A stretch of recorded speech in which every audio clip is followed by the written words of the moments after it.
السلام علیکم ناظرین، خبر سے خبر میں خوش آمدید۔ میں افتخار شرازی۔ ناظرین، پاکستان کا آئین بڑی وضاحت کے ساتھ اس بات سے منع کرتا ہے کہ نہ تو عدلیہ اور نہ ہی فوج پہ پبلکلی تنقید ہو سکتی ہے، نہ ان اداروں کو ریڈیکیول کیا جا سکتا ہے، اور آئین کا غالباً آرٹیکل 68 حوالے سے بڑی وضاحت سے کلیئرٹی دیتا ہے، اور کوئی اگر ان ریڈ لائن کو کراس کرتا ہے تو پھر آئین کا آرٹیکل 63 کے تحت اگر وہ رکن پارلیمان ہے تو وہ ڈسکوالیفائی ہو سکتا ہے۔ اور ماضی میں ہم نے دیکھا ہے کہ جب لوگ اگر عدلیہ پہ حملہ آور ہوئے تو لوگوں کو ان کے خلاف مقدمات بھی بنے، ان کو سزائیں ہوئیں، اور پھر پاکستان کے اندر 9 مئی کا واقعہ کون نہیں جانتا، گویا کہ اس میں ملک کے سابق وزیر اعظم سے لے کے درجنوں نہیں بلکہ سینکڑوں افراد کو گویا کہ مقدمات کا سامنا کرنا پڑا، اور اس میں سے کئی ایسے بھی ہیں کہ جو رکن پارلیمان تھے، ان کو اپنی رکنیت سے بھی ہاتھ دھونا پڑا، اور اس وقت 17 برس کی وہ قید کاٹ رہے ہیں۔ ایسے میں مولانا فضل الرحمان صاحب بڑے مدبر سیاستدان ہیں، اور ان کے بارے میں کہا جاتا ہے کہ وہ بڑی نپی تلی گفتگو کرتے ہیں، وہ کوئی اضافی لفظ ادا نہیں کرتے بغیر کسی ضرورت کے۔ تو وہ کیا ایسی ضرورت پیش آئی کہ پچھلے دنوں قصور میں انہوں نے ایک اپنے جلسے سے خطاب کیا، کارکنوں سے خطاب کرتے ہوئے اس قدر جذباتی ہوئے کہ اداروں پہ تنقید تو اپنی جگہ، لیکن کہا یہ جاتا ہے کہ وہ شہداء کو بھی انہوں نے اپنی گفتگو کا حصہ بنایا، اور جس انداز میں بقول حکومت کے انہوں نے گفتگو کی شہداء کے بارے میں، اس سے شہداء کی فیملی کی دل آزاری ہوئی۔ ایسا کیوں ہوا؟ اگرچہ ہم کہہ سکتے ہیں کہ اداروں پہ تنقید کی ایک ہسٹری ہے، اس ملک کے اندر براہ راست 30 برس تک فوج اقتدار میں رہی، اور اس کے بعد گویا کہ ان سے پہلے عاصم منیب صاحب سے پہلے، پھر ماشی سے پہلے جو آرمی چیف تھے جنرل باجوہ صاحب، وہ جاتے جاتے یہ کہہ گئے کہ ماضی میں سیاسی معاملات میں فوج مداخلت کرتی رہی ہے، لیکن اب یہ فیصلہ کیا گیا ہے کہ سیاسی معاملات سے فوج دور رہے گی۔ عدلیہ کے اوپر بھی اسی طرح کے سوالات اٹھتے رہے ہیں، تو تنقید کرنا اس سے پہلے بھی رہا ہے، لیکن اگین اب ایک بڑی کلیئرٹی ہے کہ اگر ان اداروں کے اوپر کوئی تنقید کرے گا، ریڈیکیول کرے گا، تو پھر اس کے کچھ نتائج ہوں گے۔ کیوں ایسا ہوا؟ وجوہات جاننے کی کوشش کریں گے، اور ہمارے ساتھ ایک کانرل موجود ہے، مجھے جوائن کیا ہے پاکستان پیپلز پارٹی سے قادر خان مندخیل صاحب نے، آپ سینئر رہنما ہیں سر، بہت شکریہ۔ ان کے ساتھ موجود ہیں شمالیہ رانا صاحبہ، آپ رکن قومی اسمبلی پاکستان مسلم لیگ نون سے آپ کا تعلق ہے، بہت شکریہ آپ کا بھی۔ اور ساتھ ان کے موجود ہیں اسلم غوری صاحب، آپ JUFA کے مرکزی ترجمان ہیں۔ تینوں مہمانوں کے شکریہ کے ساتھ گفتگو کا آغاز غوری صاحب میں آپ ہی سے کرنا چاہوں گا۔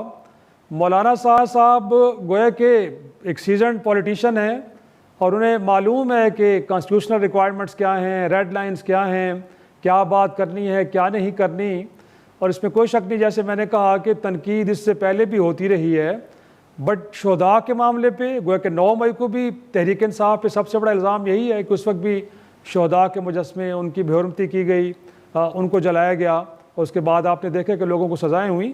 مولانا صاحب کسی معاملے کو لے کے ڈسٹرب ضرور ہوں گے، لیکن سر کچھ ریڈ لائنز تو تھیں، ان کو کراس کرنے کی ضرورت کیوں پیش آئی؟ بہت شکریہ آپ کا جی۔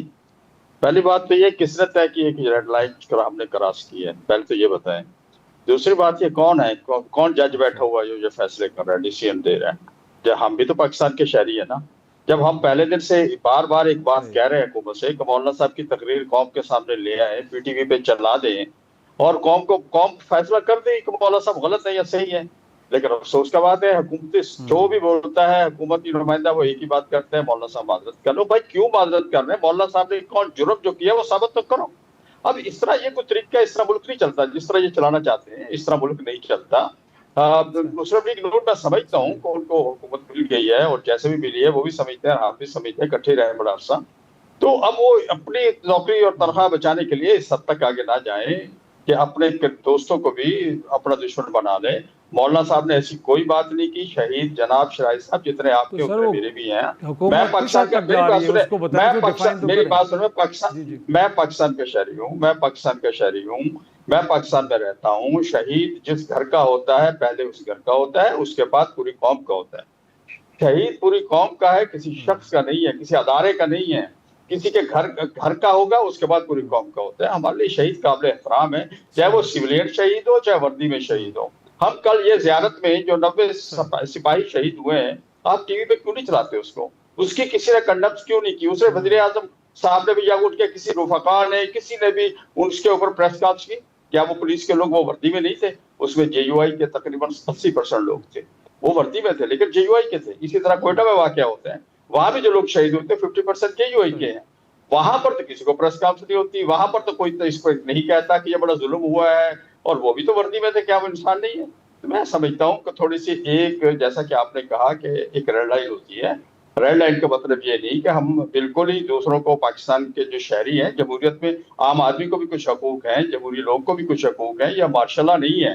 ہم نے تو ماشاء اللہ میں بھی جدوجہد کی ہے. جنرل ضیاء کا ماشاء اللہ ہو، پرویز مشرف کا ماشاء اللہ ہو. مولانا صاحب نے 6 مہینے جیل جنرل ضیاء صاحب کے ساتھ گزاری ہے اور 6 مہینے پرویز مشرف کے ساتھ گزاری ہے. ہم ان چیزوں کے جانتے ہیں. ہم آج کے نہیں 78 سال سے سیاست کر رہے ہیں، اور 55 سال سے مولانا صاحب بھی سیاست کرتے ہیں. آئین بنانے والوں میں ہمارے بھی بڑے شامل تھے، اور 18ویں ترمیم کے ایک ایک لفظ کو سیٹ کرتے ہوئے مولانا فضل الرحمان بذاتِ خود 1.5 مہینہ تک اس ترمیم کروانے میں بیٹھے رہے. ہم آئین کو بہت اچھی طرح جانتے ہیں، ہماری اپنے ریڈ لائن کو بھی جانتے ہیں، ہم ہر چیز کو جانتے ہیں. لیکن ہم کسی کو اس بات کی اجازت نہیں دیں گے. جی میری بات سنیں. اسلم غوری صاحب، جو گھٹن مولانا صاحب محسوس کر رہے ہیں سر، وہ شہباز شریف صاحب کیوں محسوس نہیں کر رہے؟ وہ آصف زرداری صاحب کیوں محسوس کر رہے؟ وہ MKM کیوں نہیں کر رہی؟ وہ استحکام پارٹی کیوں نہیں کر رہی سر؟ تو استحکام پارٹی کہاں سے یہ آپ کو پتہ ہے؟ کافلی کہاں سے یہ آپ کو پتہ ہے؟ گل علی کون ہے آپ کو پتہ ہے؟ فیاض الرحمان چوہان کون ہے آپ کو پتہ ہے؟ یہ تو چابی کے کھلونے. آپ ان کی بات نہ کریں، ہم سے بات کریں سیاست جماعتوں کی، ہم اس کی بات کرتے ہیں. اب 48 گھنٹے بعد سب کو پتہ چلا کہ مولانا نے کیا کہا ہے. 48 گھنٹے تک تو سب خاموش تھے، کسی کو ہوش ہی نہیں تھا. پھر ایک جگہ سے میسج آیا سب کے پاس، بھائی شروع ہو جاؤ. سارے شروع ہو گئے، نہ ادھر دیکھا نہ ادھر دیکھا. جی مولانا صاحب نے شہیدوں کے ساتھ زیادتی کی، شہیدوں کے اوپر کوئی تنقید. اور بھائی شہیدوں پہ کوئی تنقید نہیں کی. شہید جتنا آپ کا ہے اتنا میرا ہے. شہیدوں کی اگر پارٹی ہے تو پیپلز پارٹی میں شہید ہے، یا جمعیت علماء اسلام اس وقت 2000 شہداء کا وزن اپنے قدوں پہ. آپ تو کے بیچ میں رہتے ہیں، آپ کو تو پتہ ہے شہداء کے وزن JUI کے کتنا اٹھایا ہے. اور ہمارا کیا قصور کیا ہے؟ ہمارا بیانیہ دہشت گردی کے خلاف ہے. جو کام میری فورسز کر رہی ہیں اسلحہ لے کے، میں وہ بیانیے کے ذریعے خالی ہاتھوں سے وہ لڑائی لڑ رہا ہوں. میں فورسز کے برابر میں کھڑا ہوں، میں پاکستان کی پالیسی کے برابر میں کھڑا ہوں. تو یہ تنقید اچانک مولانا صاحب پر شروع ہوئی ہے، اور ہم سمجھتے ہیں کہ یہ بیجا ہے. بلکہ ان لوگوں جن لوگوں نے سوالات اٹھائے ہیں نا، انہوں نے سوالات اٹھائے ہیں، تو پھر تنقید تو ہونی تھی نا. سوالات اٹھائے ہیں، ان کے جواب میں جواب حضور میں انہی سوالات کا جواب دے رہا ہوں. میں نے آپ کا انٹرو سنا ہے. تھوڑا سا مندوخیل صاحب کو لے آئے نا سر، ڈسکشن میں لے آئے مندوخیل صاحب کو. پھر میں آپ کی طرف آ رہا ہوں سر. یہی سوال تو میں نے آپ سے کچھ رکھنے ہیں. جو آپ 18ویں ترمیم کا کریڈٹ لیتے ہیں، 17ویں ترمیم بھی جس کے اندر جنرل مشرف کو وردی میں پریزیڈنٹ بنایا گیا تھا، وہ بھی اس میں بھی آپ شریک تھے، وہ بات الگ سے کر لیتے ہیں. لیکن مندوخیل صاحب میں آپ کی طرف آتا ہوں سر. آپ نے غوری صاحب کو سنا، وہ کہہ رہے ہیں آؤٹ آف کانٹیکسٹ. ہم نے جو بات کی اس میں کوئی تذلیل کا پہلو نہیں تھا. کچھ سوالات اٹھائے ہیں، بجائے ان کے جواب دینے کے آپ نے کچھ مخصوص لوگوں کا کہ جن کے پارٹی کے ساتھ بھی کوئی تعلق نہیں. بالکل ٹھیک کہہ رہے ہیں. فیاض چوہان صاحب شاید سیاست ترک کر چکے ہیں، یا گورنر سندھ جناب نیال ہاشمی صاحب الیکٹڈ پارل ممبر تو نہیں ہیں. اسی طرح طاہر اشرفی صاحب، خود زرداری صاحب کی پارٹی مسلم لیگ نون میں انہوں نے شہباز شریف صاحب کو بھی حد پہ تنقید بنایا. مین سٹریم سے تو کسی لفظ نے کوئی لفظ تک نہیں کہا سر. تو یہ کیا وجہ ہے کہ اگر آپ کو لگا ہے کہ انہوں نے کچھ ریڈ لائن کراس کیے ہیں تو اس کے اکارڈنگلی پھر پریزیڈنسی سے بھی کوئی اسٹیٹمنٹ آتی، اور اسی طرح پرائم منسٹر ہاؤس سے بھی آتی؟ دیکھیے شیرازی صاحب، جس طرح آپ نے گول مول سوال کیا ہے، اسی طرح اسلم غوری صاحب نے گول مول آپ کو جواب دے دیا ہے. میں یقین سے کہتا ہوں کہ آپ کی سننے والوں کو کچھ سمجھ میں نہیں آیا ہوگا اگر کسی نے وہ تقریر نہیں سنی ہو کہ سوال کیا تھا اور جواب کیا تھا. اور آپ کو اسلم غوری صاحب بھی چیلنج کر رہے ہیں بار بار اور ہر چینل پہ کہ بھائی بتا دو کون سے الفاظ ہیں. پھر میڈیا وہ الفاظ ریپیٹ نہیں کر سکتا ہے، اور پھر ریپیٹ نہیں کر سکتا ہے. پھر اس کے بعد جب ان کے جواب آئے گا تو سننے والوں کو، دیکھنے والوں کو سمجھ میں کچھ نہیں آئے گا. میں ان کے اوپر مختصراً ایک بات کرتا ہوں. ہم عام طور پہ کہاوت ہے کہ اگر شیرازی صاحب مجھ سے ناراض ہے تو میرے پاس ایک الفاظ جو عام کہاوت ہے کہ بھائی میں نے شیرازی صاحب کی شان میں کوئی گستاخی نہیں کی ہے، پھر بھی اگر میری کسی بات سے شیرازی صاحب کی دل آزاری ہوئی تو میں معافی چاہتا ہوں. یہی بات میں اسلم غوری صاحب سے بھی ایکسپیکٹ کر رہا ہوں کہ یہ الفاظ کہنے میں کوئی حرج تو نہیں ہے. آپ کہتے ہو کہ ہم نے کوئی دل آزاری نہیں کی ہے، تو یہ جو جملہ عام طور پہ محاورتاً بولا جاتا ہے وہی کہتے تاکہ ٹاپک ختم ہو جائے. میڈیا بھی اس چیز کو اچھال رہے، اینکر بھی اچھال رہے، مخالف جماعتیں جو ہے نا اس کو مزید اکسا رہے تاکہ یہ اور کوئی